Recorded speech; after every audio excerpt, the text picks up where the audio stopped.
அந்த காலத்துல நட்பு ஒரு நோட்டிஃபிகேஷன் இல்லை, ஒரு கால் லாக் இல்லை. ஆனா ஒரு நாள் பேசலைன்னா மனசே ஏதோ குறைஞ்ச மாதிரி இருக்கும். அவன் பேர் குமார், அவன் பேர் ராஜி. அதே தெரு, அதே பள்ளி, அதே பெஞ்ச். மொபைல் இல்லை, வாட்ஸ்ஆப் இல்லை, சீன் டைப்பிங் எதுவுமே இல்லை.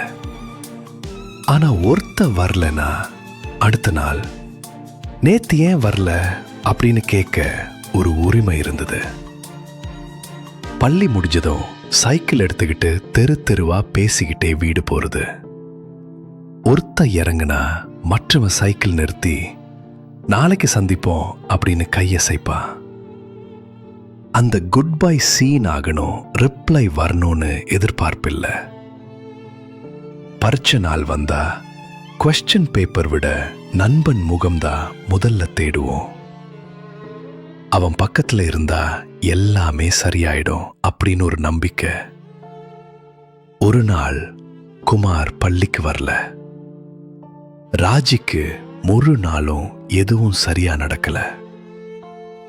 வீடு போய் குமார் ஏன் வரல அப்படின்னு கேட்க எந்த நம்பரும் இல்லை.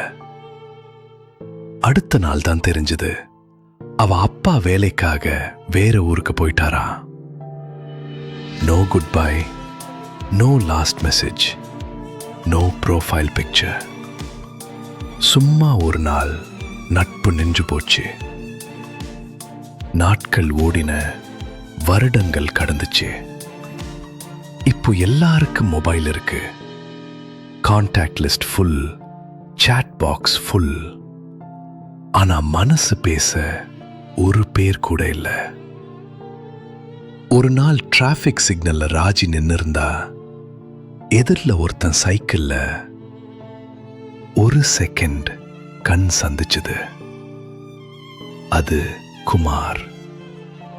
எப்படி இருக்க அப்படின்னு ஒரே ஒரு கேள்வி. அதுல 20 வருஷ நட்பு இருந்தது. மொபைல் எடுத்து நம்பர் சேவ் பண்ணல, போட்டோ எடுக்கல. ஆனா பிரிவுக்கு முன்னாடி அந்த பழைய ஃபீலிங் திரும்ப வந்துச்சு. அப்பதான் ராஜிக்கு புரிஞ்சுது, மொபைல் இல்லாத காலத்துல நட்பு சிக்னல் இல்லாம கனெக்ட் ஆயிடும். இப்போ ஃபுல் சிக்னல் இருந்தாலும் மனசு ஆஃப்லைன்ல தான் இருக்கு. சில நட்புகள் சாட் ஹிஸ்டரி இல்லை, ஆனா ஹார்ட் ஹிஸ்டரி எப்பவும் டிலீட் ஆகாது. மொபைல் இல்லாத நட்பு அந்த கால லக்ஸரி.